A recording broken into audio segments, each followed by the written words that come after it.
Intelligent Ramblings with your host, Bill Alton. Co-hosted by Gary Glenn and William Howington with help from John Cohen.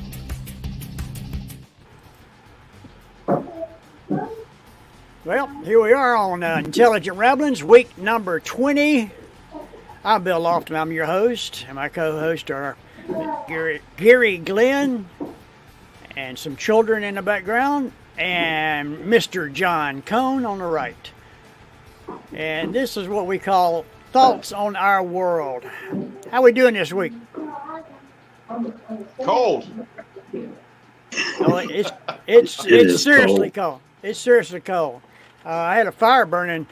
I stayed up late last night and threw a couple logs on the fire. And the hell's going on in the background? Sounds like somebody's building something. Hold on, sorry. Anyway, I threw a couple logs on the fire last night about 1 o'clock in the morning because I stayed up late to do that, so I'd have something burning in the morning. And I cut it down real low and got up this morning. I had a couple big old pieces still just red hot, and the stove was still hot, and threw a couple logs back on it. And I've had a fire going since last night or yesterday afternoon. I started it and plan on keeping it. Well, I tell you, when I got out of my car this morning, I still do some work with the school system here in Hall County. When I got out of the school at South Hall's Academies of Discovery today, the temperature gauge on my car, the thermometer said 11 degrees. That's cold, brother. It's substantially colder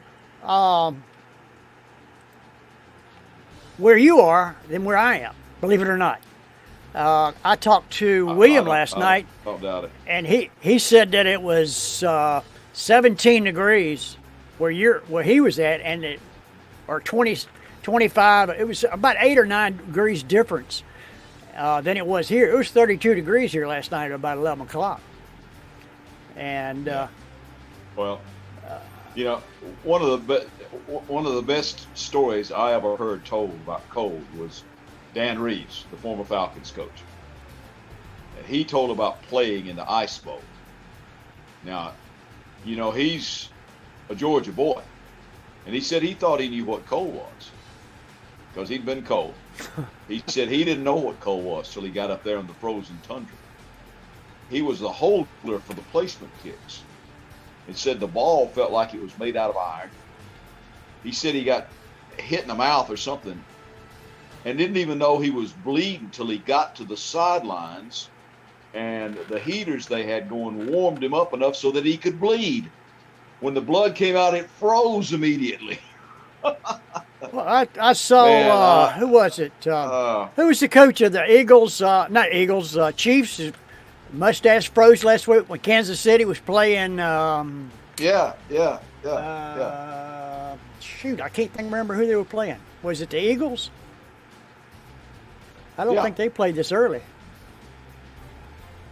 Well, the Eagles got beat by Tampa Bay. No, it wasn't that. But anyway, yeah.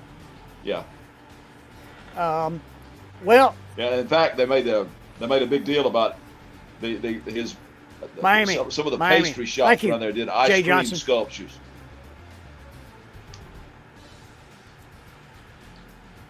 They made ice cream sculptures.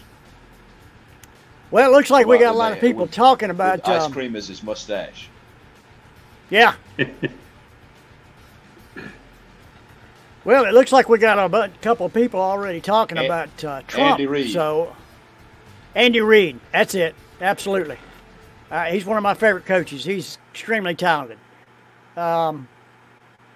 Seems we got a couple of people already talking about Mr. Trump, who almost got thrown out of court this week for running his mouth during his trial. I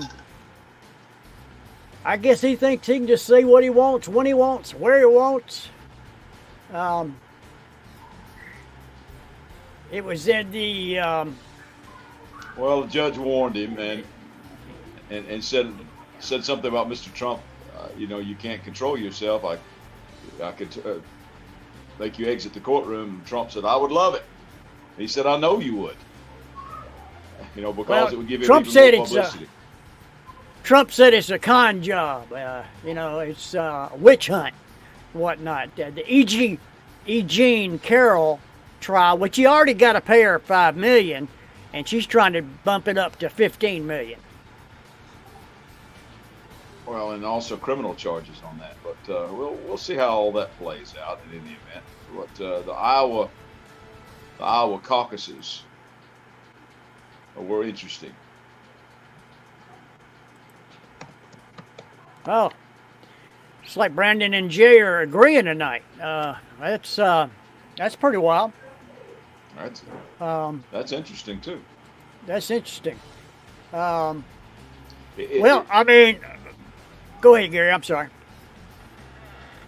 I was just gonna say it'll be interesting to see how now that DeSantis and Haley know that they are kind of backed in their corner now. It's interesting to see they're coming out more and more against Trump because they don't see either one of themselves as being in a position to be as a vice presidential nominee.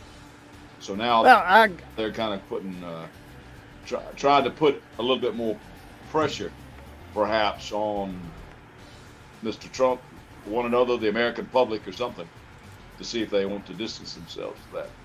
Well, the thing about it is 14% showed up to vote in Iowa. 14. That's 86% that didn't even show up. And you can't have a true caucus when you've got... Yeah, well, it's like 3 below zero up there and wind. And I mean, it's exactly explainable. It's very explainable. It's blizzard. So Iowa doesn't count. That's a kind of well, we don't know. We'll find out in New Hampshire what the difference is. I can see DeSantis being Trump's vice president. I mean, being Nikki's vice president. That's a possibility. That would be that's an interesting ticket right there. Now I don't know if that'll ever happen.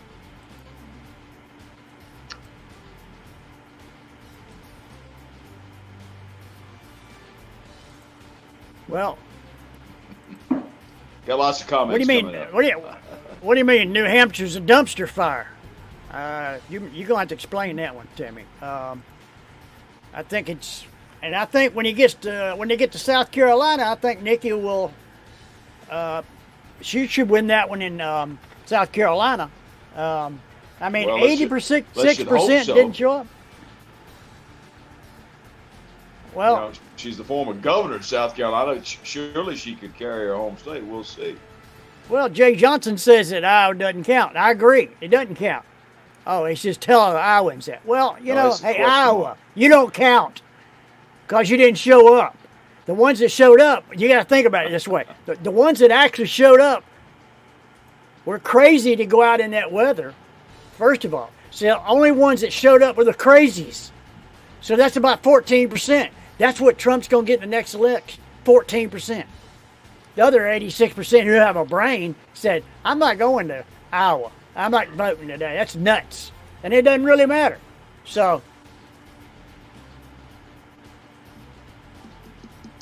All right. Well, as I said, it's left in the hands of the public, and we'll see what happens there. And in the hands of the court system. All of that's got to play out, too,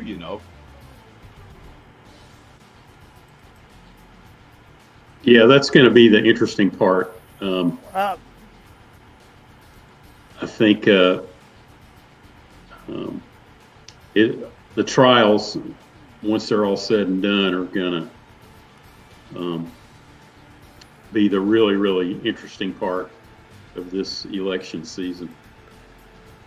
Alicia, the vote was... Let me say something here right quick. William's not on here. I want to, and I'll say it again next week, but I wanted to apologize to William for yelling about his candidate last week, and I'm done getting excited about that orange bastard. So I'll calm myself in the future. And John, that's the first time in That's the first time in 30 years that we saw John Cone come out. A Phi Omega moment. For the people don't know about Phi Omega. A little fire in the belly there, yeah. I love. Yeah, people that don't know us as well as we know each other. We've been together as friends for over 50 years, and we were in a club called the Phi Omega. Phi Omega is that symbol right there that I'm pointing to. Can everybody see that? Yeah. That's the symbol for the Phi Omega, and it stands for the Greek letters F and O. You have to figure out what FO means, but that's the way we looked at the world. And we have been together for 50 years. We have met every year at least once to get together around 11:23. That's another story. For a long story. For a long story. But go ahead, Gary. No, you're right. We've tried to get together every year for about 50 years. The core group, we've had some that come and go, but the core group has stayed together, and and I love all these guys and have for a very long time. But I love the passive aggressive apology, John. That's a true moment right there. That was a true moment.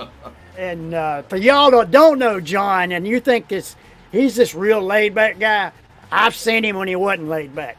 So we remember that stuff, what we did when we were kids, that what would put you in jail now, back then you could get away with. Speaking I'll of... wait till next week and apologize to William in person, so you guys can hold me to it. Well, we'll hold you to it. Let me tell you, John, William don't care. He doesn't give a damn at all. Not even a little bit. Not the least. Brendan wanted to know, what do you have to get into the fraternity? Well, if we decided to add anybody to the Phi Omega, we'll let you know. It's not a secret organization, but what we do, why we do it, and how we do it, we keep to ourselves.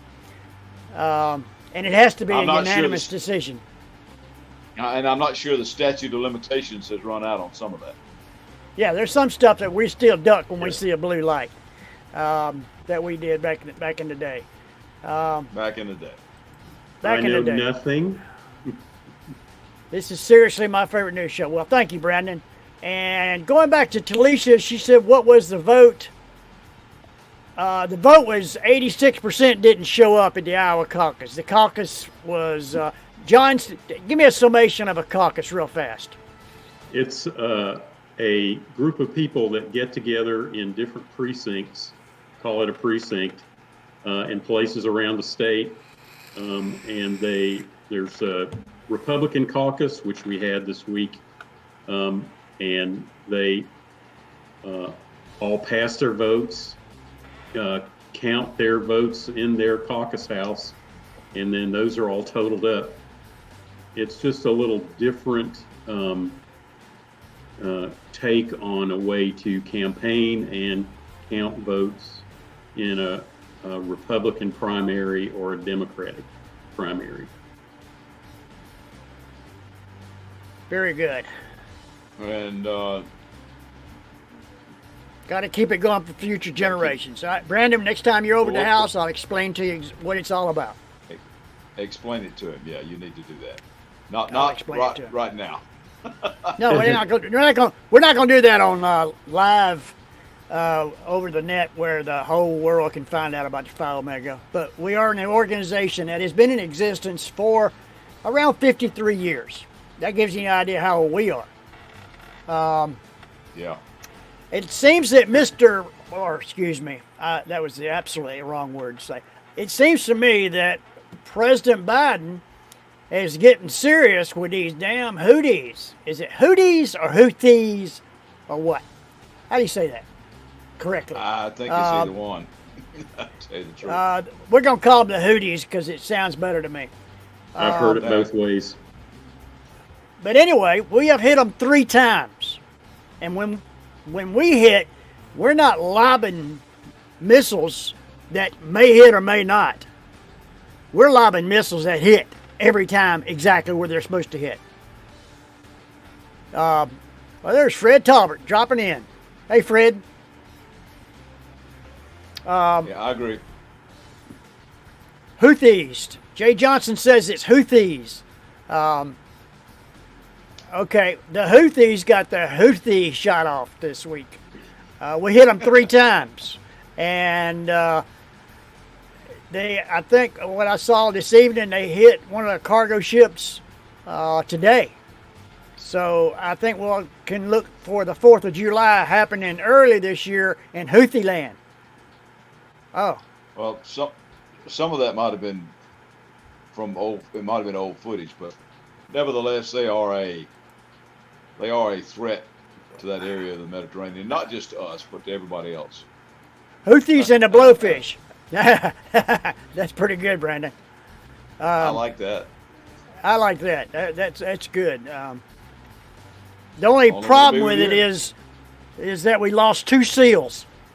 I mean, get it back to a somber tone. Yeah. We lost 2 SEALs. One of them fell in the water. It was in rough seas, and he fell off the raft and in the water. And what you do when one of your mates falls in the water and you're a SEAL, you go after him. And it turns out that the both of them were lost. I doubt very seriously we'll find them. Okay. No, they ain't found them. That was my next question. If you'd heard an update, if they'd recovered anything. But that's a pretty somber moment when you lose a SEAL. I remember when that helicopter full got shot down in Afghanistan. I didn't know what to say. It was when the elite of our armed forces are struck down in such a terrible way. It definitely, you got to know that there's guys out there right now risking their life for you and me every day. And the reason we don't have terrorist attacks like we had over there in Europe or in other parts of the world as often is because we got guys that find them and put them out of our misery before they can do anything. There's terrorist attacks every day, and they want us bad, and they're such chicken-shitted, yellow-bellied cowards that they won't fight us man to man. They do things like go under cities and go under hospitals and hide and take human hostages as somewhere to hide. So, fight us like a man, but that ain't how it works with some of those people.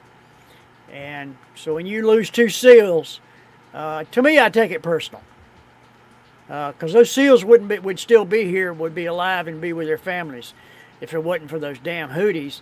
So let them have it, Biden. Let them have it. It's time for them to pay. Well, speaking of weather, you guys were talking about how cold it is. There's 28 dead from the brutal winter storm that's hitting us right now, especially up north. And there's another one on the way. I don't think it's going to be as bad as this one, but there was one incident in Pennsylvania where a carload of ladies, all kin to each other, got out of their car during the storm on the highway, and a tractor trailer came by and killed all 5 of them. Yeah, they'd been in some kind of an accident or something, and they got out to check on it. And yeah, course, I don't know if it happened in a storm. Visibility was probably down. Just probably didn't see them until it was too late. Just didn't see them. You can't stop a tractor trailer on a dime. That's a terrible tragedy, and of course, people are succumbing to this weather, not just in things like that, but just because of the brutal cold. And they had that avalanche in Colorado where they had to dig those people out. Yeah. I don't think that killed. I don't think that one killed anybody. That was fortunate, but it's crazy. The weather around the world is just messed up. I have to agree with that 100%. Well, I saw tonight where a 14-year-old child was tased by some cops up in Illinois and his own backyard. He has got a broken hip and injuries from being tased. He's in the hospital now.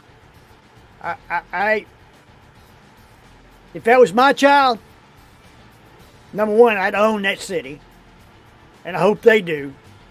Number two, all those cops would be fired, and I'd be out hunting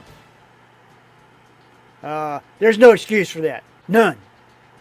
You don't tase a 14-year-old kid with autism in his backyard. In his backyard. Now, where the hell is safe to that kid for the rest of his life? What's safe to him? His backyard isn't. Fire him. Yeah, fire them all. And it's really unfortunate that incidences like this give a bad name to the police, most of whom are wonderful, dedicated people. Right. They're not doing it for the money. They're out there trying to protect and serve. But you get a few bad apples. And, and there's a danger when you work in law enforcement of becoming something like the people that you're trying to fight against. Because let's face it, many times every day, and it's particularly bad in the prison system where the guards and so forth, you're not exactly associating with the Sunday school or the choir. You're associating with some different people. No, Jay, they were not. He was not being aggressive towards the cops at all. He was a kid with autism that was scared out of his wits because a handful of cops came running in his yard and told him to get on the ground, and started pointing a pistol at him. Scared him to death. What would you do if you didn't have the mental capacity to understand what was going on? You run. And he ran in his own yard. I think I ought to put him in prison. Oh, I'm certain there'll be ramifications of that. No question. Yeah. It just pisses me off in a big way. And Gary, you're absolutely correct. There are some officers out there that are dedicated and hardworking, and we have to have them. It's kind of like a flu shot. You got to have it, or you're gonna get the flu. It's certain things you got to have. There would be chaos without them, no doubt. But I wouldn't say the most of them. I mean, I'll have to admit I'm not real fond of them, especially Jokewood cops. They're known. That's Oakwood, Georgia, by the way. Those cops are known for physically abusing people, and I can personally attest to that. I'll admit that they physically tested me one night. I shouldn't have been driving like I was. I had something to drink, and I'm not going to go into the whole story here, but they tuned me up like and broke my strings on my guitar. Absolutely. So I have no love for the law enforcement establishment in Oakwood, Georgia, because they'll whoop your ass in a heartbeat. So if you're going through Oakwood, Georgia, duck. Go ahead, Gary. Just don't go over the speed limit. One time most of the males in my family were involved in law enforcement, so I come from the other side of that, and I've seen both sides. Like I said, I ran a stop sign. Dedicated people. I ran a stop sign, and the next day I had a bruise on my head that big, and my shoulder's still messed up from it. I won't go into detail. Well, I don't think. I think you're right. I think the defund the police thing is ridiculous. You got to. In fact, if you're talking about taking money and helping the police out in other areas other than pure enforcement, I can kind of get behind that, especially if you talk about things dealing with mental illnesses and things like that. Because they would, if someone had been, say, with these cops that attacked this young man, if they had been clued in to something like Thanks, Joel. autism or somewhere on the autism spectrum, maybe they wouldn't have done what they did. I don't know. 14-year-old kid, you better be damn sure before you whack him with some any type of force. I mean, he was in his backyard. He had a right to run in his backyard. It's just police brutality is something that I do not. I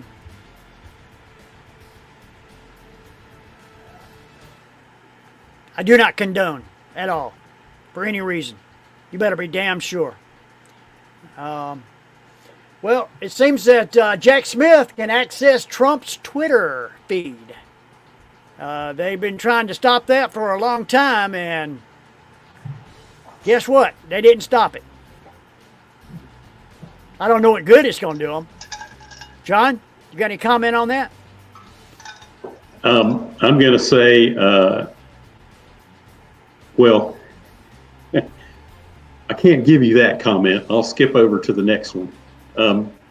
That is not good news for Donald Trump. I'll say. I think he has incriminated himself on TV, on Truth Social, and on Twitter, now known as X. And it's in writing. It's on the internet somewhere, and it's going to become evidence.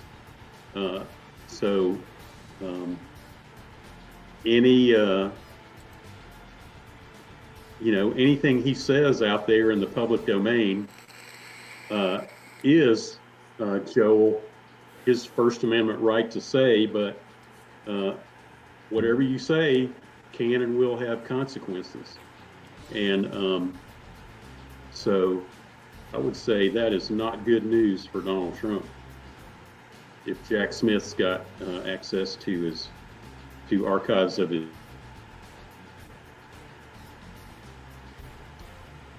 Well, they had go ahead, Gary. I'm not for infringing on anybody's First Amendment rights. If you're out of a platform, though, that you get on, and there's certain things that you have to do or not do on that platform, it seems to me that since Twitter or X is not a governmental agency, they have the right to police their own feed. It seems to me that would be within the rule of law, but I'm not a constitutional lawyer, so I couldn't say for sure.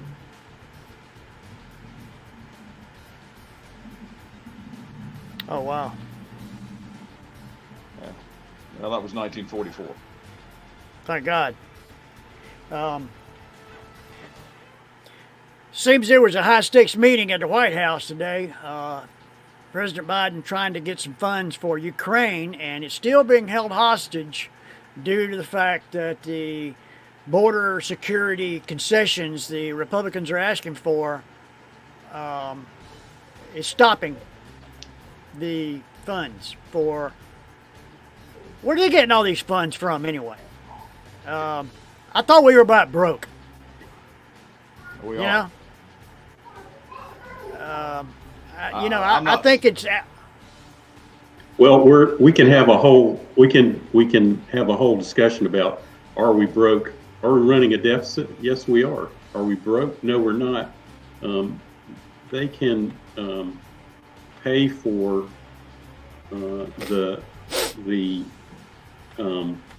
get funds for Ukraine any number of ways, and a lot of that money that we've already spent, by the way, in support of Ukraine, goes to American companies to make ordnance, to make equipment, to make uniforms, and so it's not like we're just throwing it away.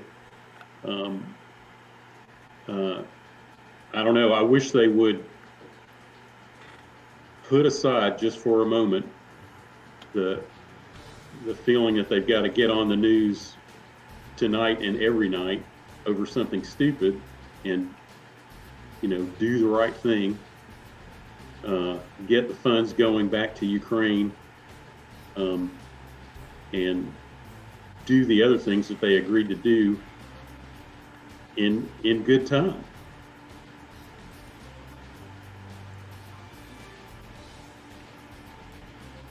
They're asking for an accounting of how we're spending the money, where we're spending the money by building bombs to stop the damn Russians from taking Ukraine. That's how they're spending the money. I don't know that exit strategy might be the right term. I think a better term might be when we're going to quit funding them, because we're not really there, other than providing perhaps some advisement, that kind of stuff. No boots on the ground.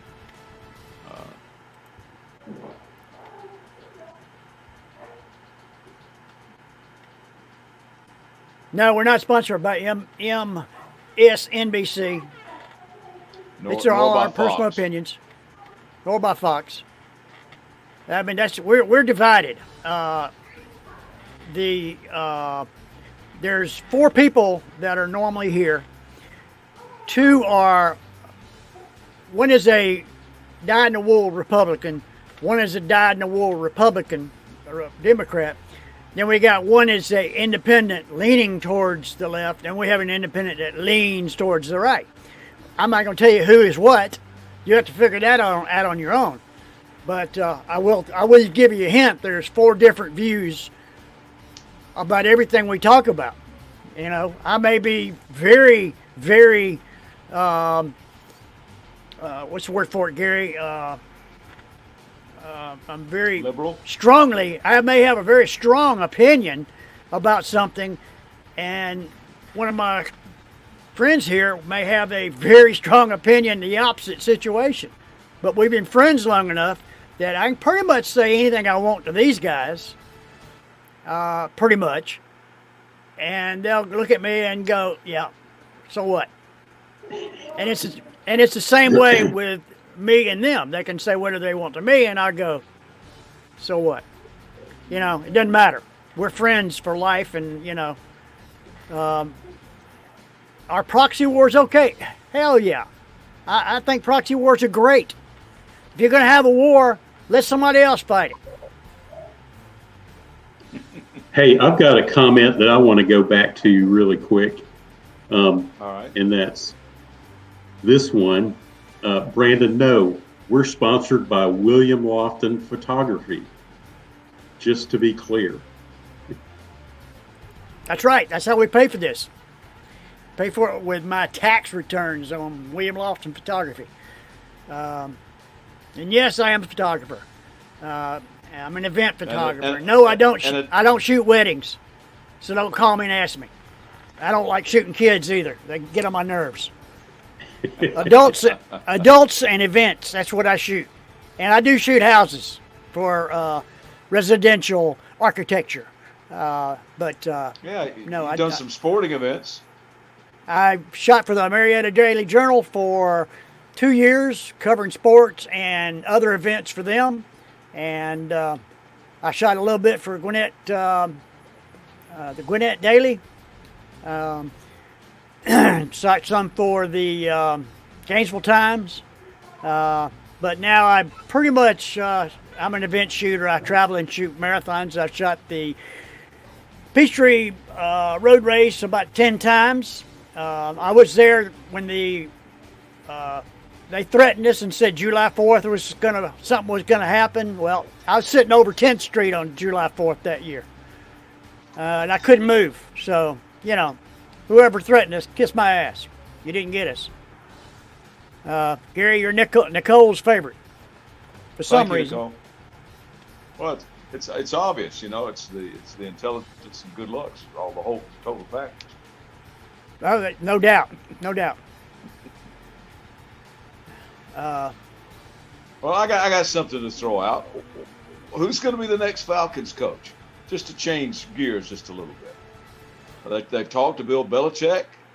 They've talked to Jim Harbaugh. I mean, are either of those guys seriously thinking? What was the term Brandon used? Dumpster fire? Are these guys really seriously thinking about coming to the dumpster fire that is the Atlanta Falcons? I mean, for enough money, I guess you would, because some of that stuff is guaranteed. Arthur Smith's going, okay, you fired me, great. You still owe me X million dollars, right? Mm-hmm. That's the kind of job I want. No, Kirby ain't coming there. Ain't gonna happen. No, Kirby's smarter than that. Yeah, I was hoping Harbaugh. Because how many times have we seen somebody who was an absolutely great college coach? I mean, a wonderful college coach, and they go to the pros and they just fizzle. Because you're not dealing with boys anymore. You're dealing with grown men. And this is a wholly different thing. I kind of wonder about one of the factors that you haven't heard too much about yet is the owner, or the owner that we see the most of, who is Arthur Blank. And I wonder if guys like Jim Harbaugh and Bill Belichick are going to be willing to work in Arthur's organization, and the answer is probably no, not for any amount of money. Well, let me tell you something. Let me tell you a quick short story about owners. You remember the owners, Falcon, Rankin Smith? Yeah. I used to, back in the day when I was chefing, I had the fun episode of catering Rankin Smith's box for a Falcons game. Actually, I did several. And the one rule that we knew that it was fast and hard was, if the Falcons lost, do not go up there and clean up that box until Rankin Smith is gone. Because he turned into a true asshole. I mean, he was a mean dude. And he'd get you fired, even if you didn't work for him, whatever company you were working for.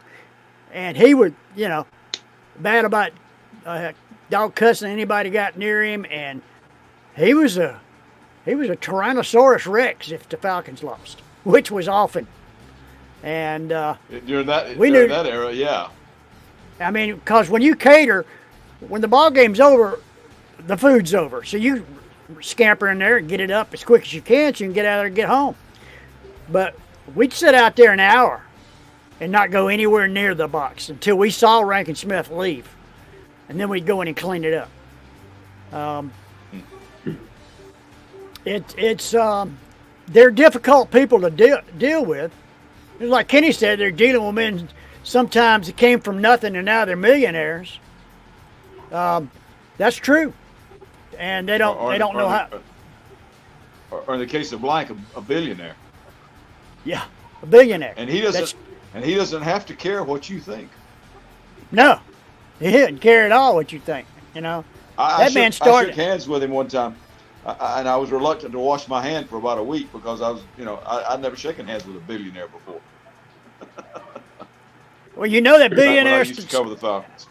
I went to his original Home Depot store in Atlanta. I was living in Atlanta when he started his empire, and he took empty boxes and put it up on the shelves to make it look like he had more inventory. That's a true story. He absolutely did that. Well, that doesn't surprise me either, that a lot of these people, pretty savvy about what they do, and a lot of it's impressions. But I also will admit that I worked a couple country clubs where I got to mix and mingle with some pretty high rollers.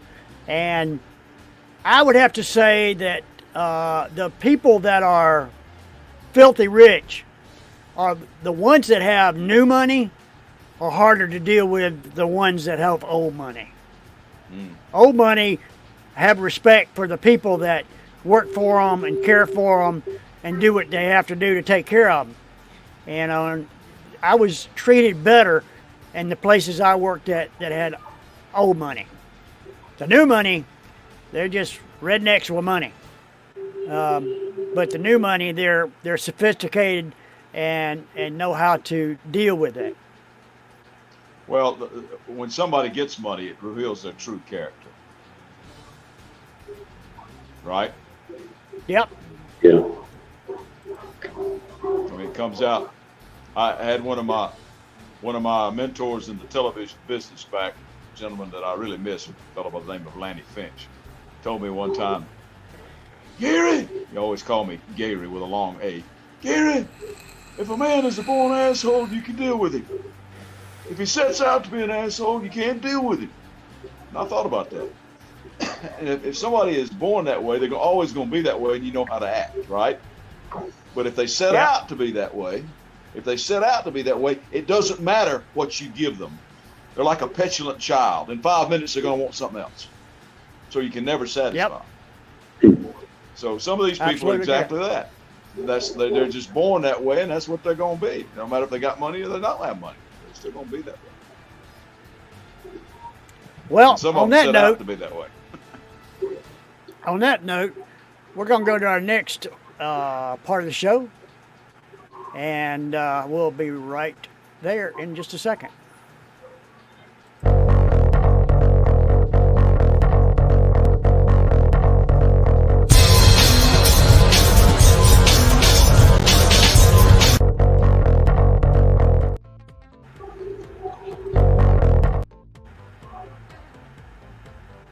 Whoop, well, there we go. That did.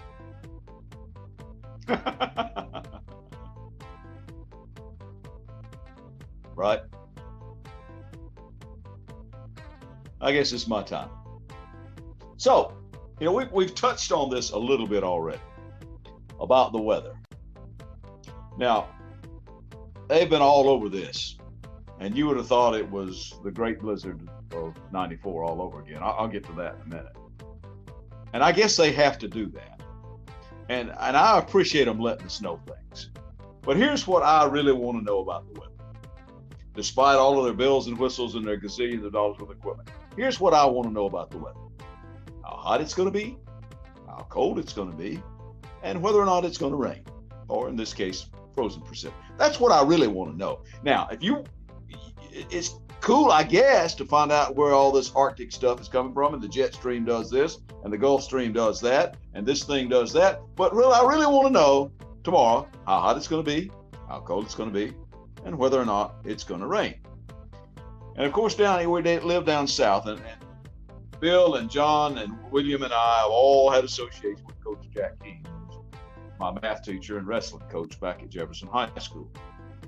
And Coach Keene didn't talk just about math and wrestling all the time. He talked about other things, and he was always a fascinating person to listen to because he was a brilliant man. And one of the things that he told that stuck with me, he said the southeastern United States is one of the hardest areas in the world to predict the weather. And to use a mathematics term, because it's got so many variables. We've got the Atlantic coast, we've got the mountains, we've got the coastal plain, we've got the Gulf of Mexico. We can make a forecast, and then 16 hours later, it's different because something has come sweeping in from one of those things. Now, obviously, the equipment is better these days, and it's more sophisticated. We get a little bit more accurate. But, if you want to make a living being a meteorologist, being really accurate, go out west where it's flat, and you look 100 miles away and see it coming. Of course, now the South is now the most populous area of the country. You do realize that. That's because all of the people who live up north, to borrow a line from Dick Yarburg, where it snows 9 months out of the year, decided to come down here and live in God's country, where at least we have 4 seasons. And for the most part, we only have a few days like we've been having the last couple of days and we'll have in the next couple of days. I think Bill's already talked about the long-range weather forecast. I even saw something that said by next week it might be in the 60s and 70s once again. That's kind of crazy. I do remember, though, one time when they did get it right. This was, some of you may remember the blizzard of 94.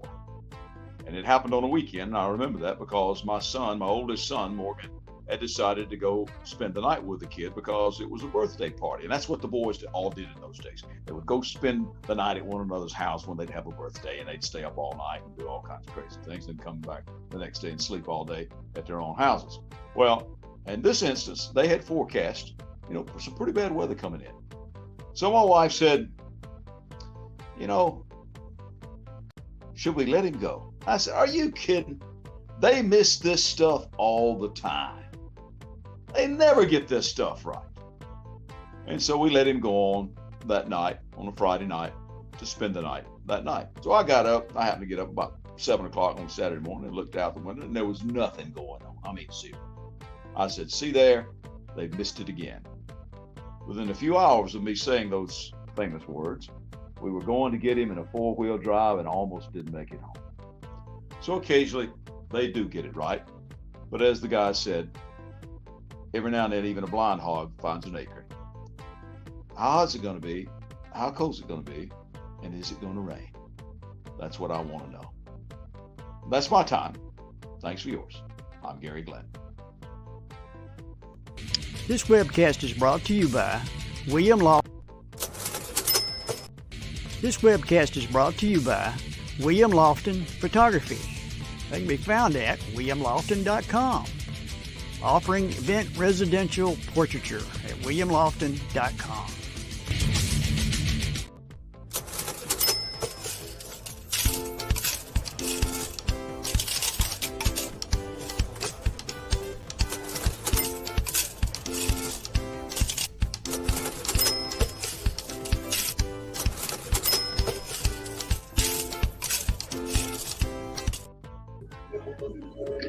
Hey, so last week we had some really good comments about wages and a living wage from two perspectives.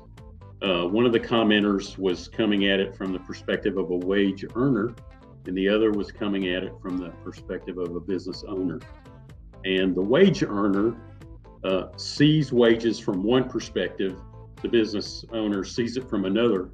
In their own way, wages are very important to both of them. You can either earn a wage, or as a business owner, you can make payroll. So tonight we're going to talk about three things: wages and the cost of living,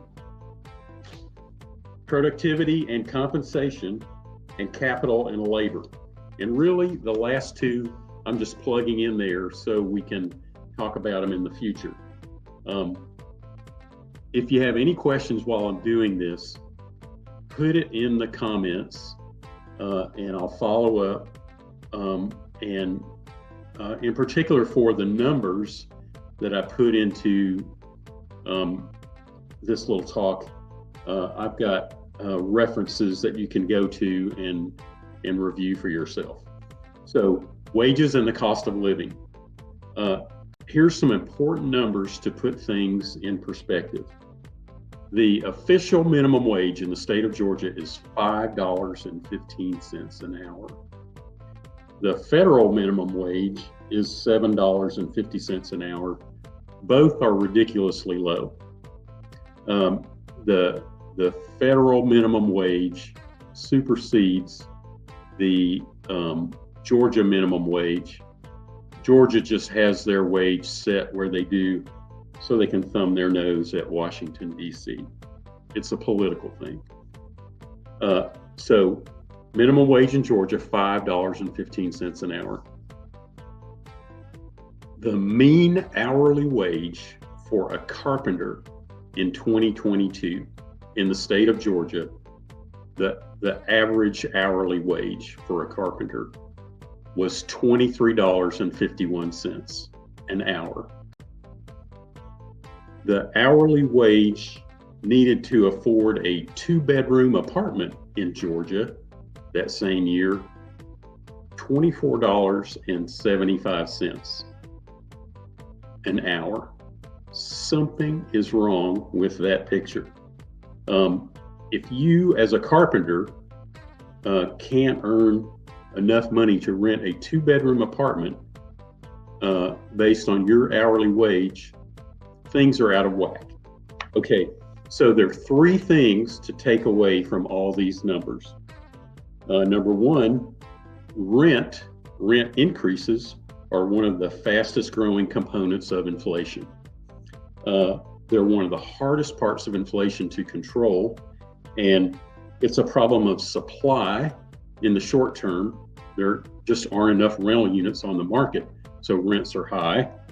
And rent seeking, which is behavior that happens when capital is favored over labor in the economy. Okay, hold that thought. Wages, number two, wages are not keeping up with inflation over time.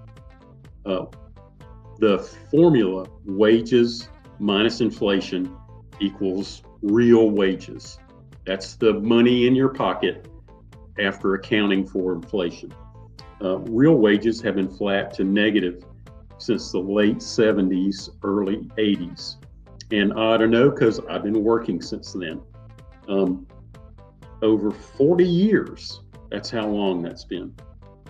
Recent increases in real wages are long overdue, but they don't make up for the losses built up over the last 40 years.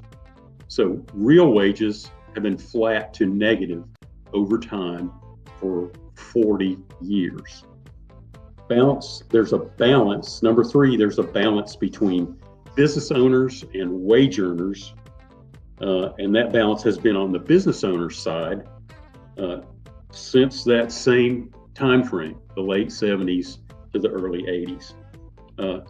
This is especially true during times of low interest rates, like from 2008 until now, the time of the Great Recession until now. Okay, so the second big topic I want to talk about is productivity and compensation. Productivity is measured by GDP. When you hear productivity, think GDP, or gross domestic product. GDP is the total value of all the goods and services produced by the U.S. economy. Compensation is the same thing as total earnings and benefits. So productivity, compensation. Those two things tracked together at the same rate of increase over time until 1963, meaning that workers could earn a living wage because their wages kept up with productivity, gross domestic product, inflation. For 60 years since, compensation has grown slower than productivity. In fact, you can identify the year that this happened, 1963.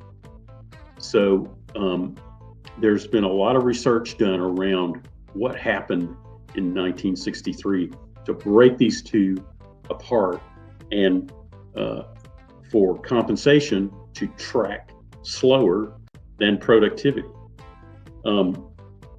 Interesting topic. We're going to come back to it in a future talk. One of the cool things, just as an aside, about productivity is productivity lets you absorb a lot of inflation, including wage increases in the economy. So, and it's something that is not accounted for very well by the Fed. Okay, hold that thought. The last thing I want to talk about is capital and labor. And I was making kind of a joke with Bill and Gary before the show. Really, there's no way to talk about capital and labor in 3 minutes. You can't do it. It's a huge topic. So I have a homework assignment for you guys. I want you to read Capital in the 21st Century by Dr. Thomas Piketty, Piketty.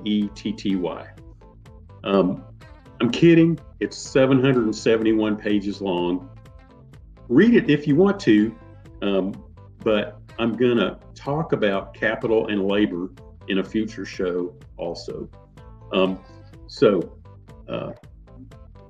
we're coming to the end of my little talk. The thing I want you to take away is that wages aren't going up fast enough. If you're a business owner, this might be kind of scary because your business might have really thin margins, and you can't absorb a wage increase and keep making a profit. Some businesses are inherently have great margins and they can absorb a wage increase easily. At any rate, the balance between the wage earner and the business owner is right now has favored the business owner for a long time. What happens if it starts sliding back towards the wage earner? Is that a good thing? How is it a good thing? My take is that it's probably a really good thing overall. And so keep that in mind. And if you have questions, let me know. Sorry to run on. I'm probably gone over 3 minutes. I know y'all are asleep by now. Thank you for listening to my little TED Talk.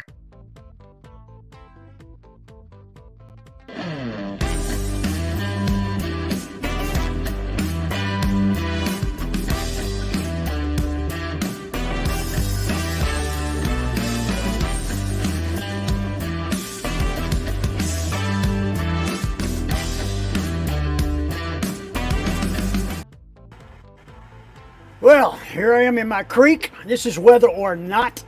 The weather, everybody really knows what's going on because it's cold outside. That's the weather, it's cold. Chicago has, for the first time in 30 years, the longest time in 30 years, they've had 5 degrees for the longest amount of time. The bad weather out in the West Coast is finishing up. Heading this way, we're going to get 3-5 inches of snow up in the Northeast. No, we're not going to get any snow here in North Georgia. It's going to look like it, and they'll probably close the schools because they think it might, but it's not going to snow. Okay, on to the not part of Whether or Not. What do you think that this little bitty skinny thing can do? This little thing right here. Well, I'm going to tell you what it is. This, and I'm trying not to show the name of it because I don't want to give out any free advertising, but this right here, little bitty piece of paper looking thing, kind of plasticky, a little bit thick, that's detergent for your washing machine. Now, why am I holding up this sheet and talking about laundry detergent? Well, because you can take this cardboard paper, and it's made to where you can tear it up in little bitty pieces, throw it in your garden. A year or two from now, it's gone. It'll actually do something for your plants. Because the companies that do this make it to where this cardboard they use won't hurt the earth. It's either this cardboard that just dissipates in a year or two, at the very most, maybe in a year if the weather's bad, like we have right now. But the thing is, that'll wash your clothes. Now, I've been washing my clothes with it for about a year. This is the second different company I bought them from. I found out the other one was produced in China, and I said, I'm not going to do that. This comes out of Canada, and it gets your clothes clean.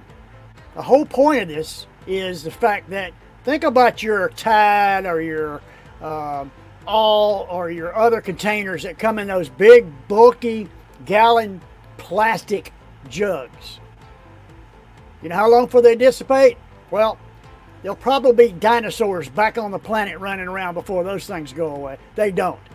It takes hundreds of years for them to go away. And the problem is, they don't go away. You say, well, take them to the dump. Well, the dumps grow and they overpopulate, and then you got dump stuff everywhere. Where's that end up? In our ocean. You want to help save the planet? You take this and you throw it in your washing machine and it works. I promise you it works because I've used it for over a year and I've never had any problems with it. It's a great deal. They're a little bit more expensive, not much, maybe $2, $3, what you're gonna pay for it. But if you don't pay that $2 or $3, our planet's gonna pay for it. I'm Bill Lofton, and this is Weather or Not. You like my creek? Love my creek.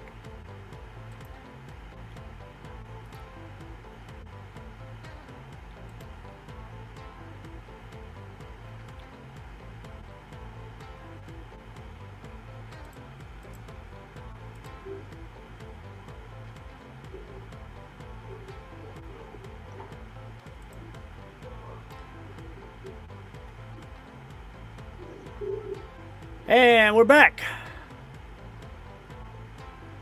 Awesome. Andrea, where do you get them?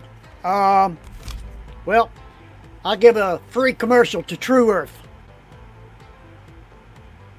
I get them, you can find it on Amazon.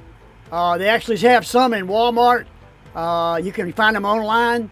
Just look for laundry sheets. Laundry sheets. Like a sheet. And there are like 6 or 8 or 10 or 12 different companies that do this. Just look at the description, try to find one that's made in America or made in Canada, because, you know, the Chinese will make anything. And they don't give a damn about the earth. We know that. No sheet. I'm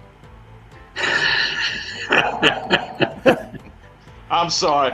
It's low hanging fruit. I gotta go. Low hanging fruit. All right, guys. Well, this is time for our summation. Let's go back through some chats that we missed, some comments. Brenda said, great talk, John. Very thoughtful and very good points. Please research institutional buyers.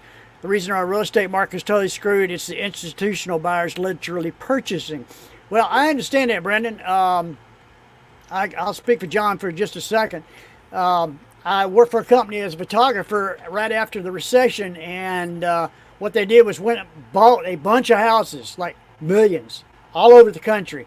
And my job was they would buy the property and they would refurbish it, and then they put it up for rent. And I was covering like 8 counties, so it was widespread in this area. The company was out of Arizona. And I assume that more companies did the same thing. This company out of Arizona was all over the country doing this, buying as many houses as I could and as fast as they could. And it went from mansions to scary neighborhoods. It wasn't just a nice 3-bedroom houses that they bought. I went into some houses that I wouldn't live in that neighborhood for any amount of money.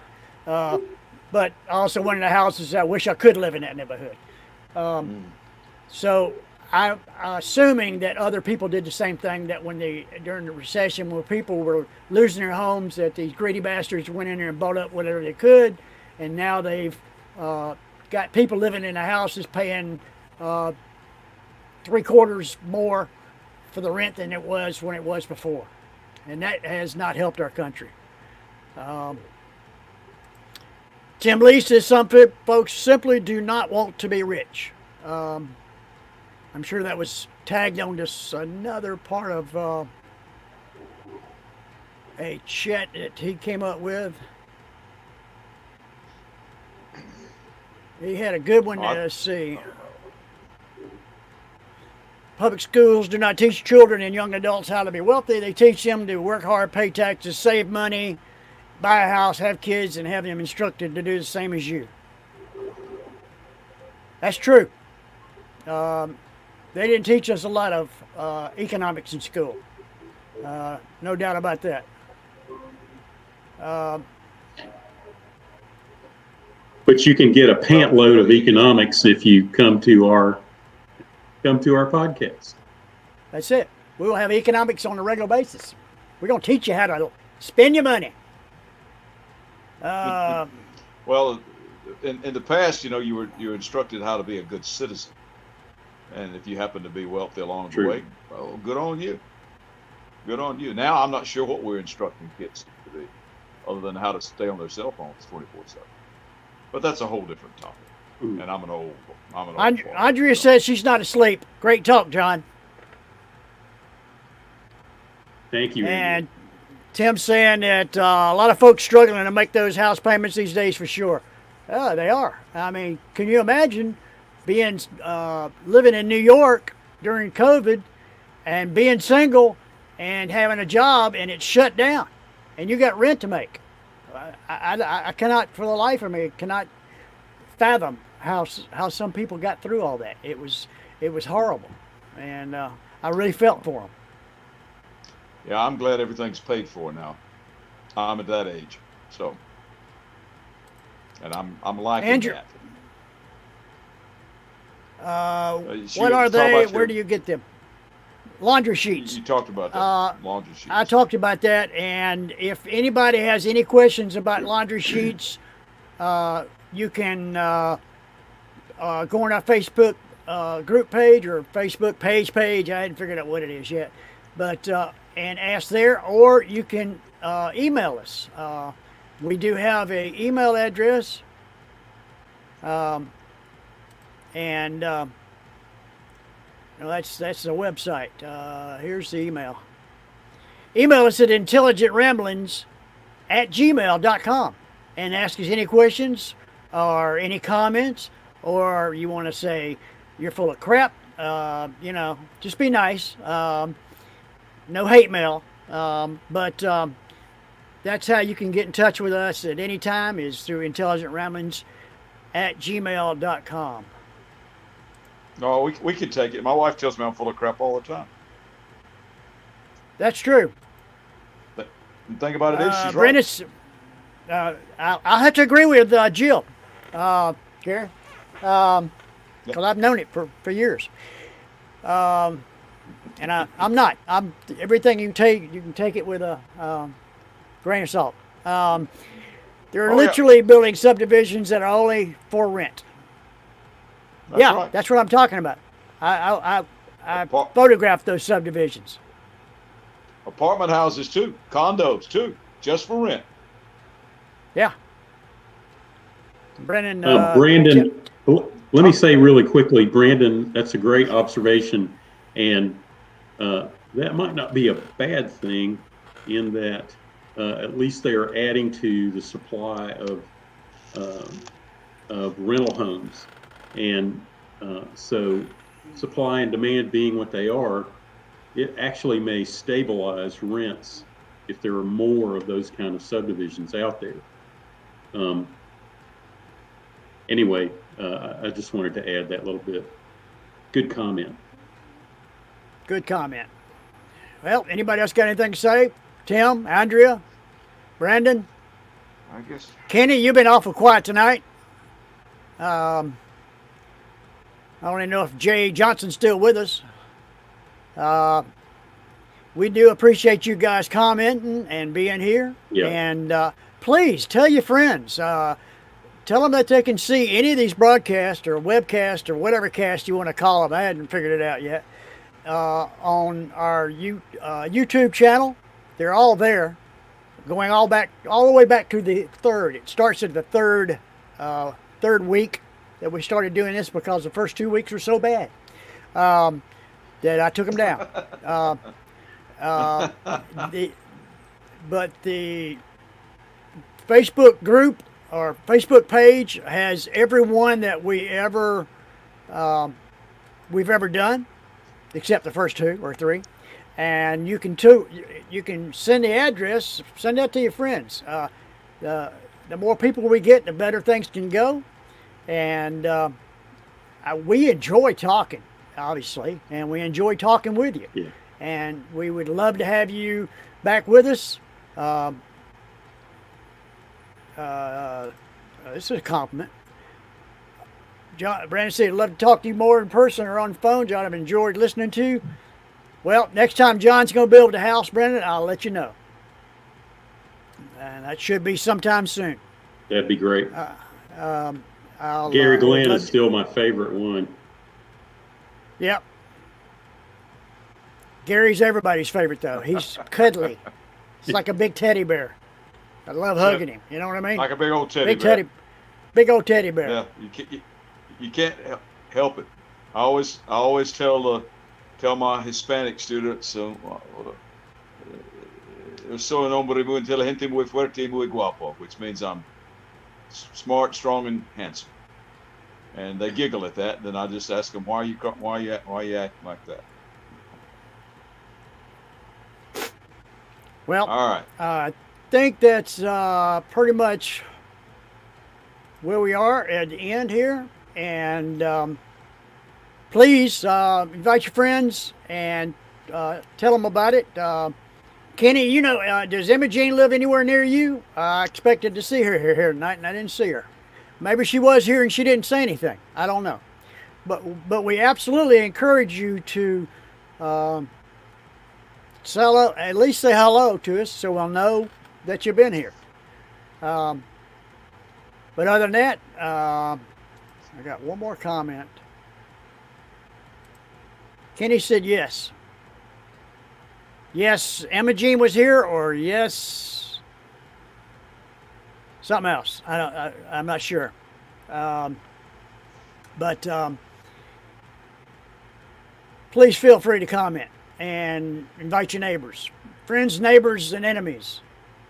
I'll make fun of them. If you get them on here, I'll make fun of them. I promise you. I'm good at it.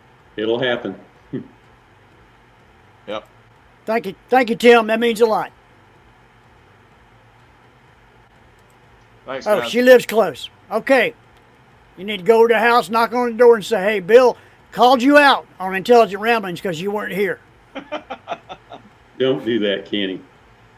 I'm sure she'll welcome that information. No, don't do that. Don't do that. Awesome, Dawson. Gary, John, you got anything in closing? Right. Well, Happy good luck to be to all here. the kids We that'll had be fun. resting. And good luck to all the kids that'll be wrestling the state dual wrestling tournaments this weekend, all over the state. So it's a great sport. We all did it. One of the best. State champion. I got Yep, lucky. You were. I was lucky. I had the right people you just pushing mean. me through. Just mean. Yeah. Plus you were mean. A little bit, not that much. Anyway, we'll see y'all next week. Peace out. Bye. Bye.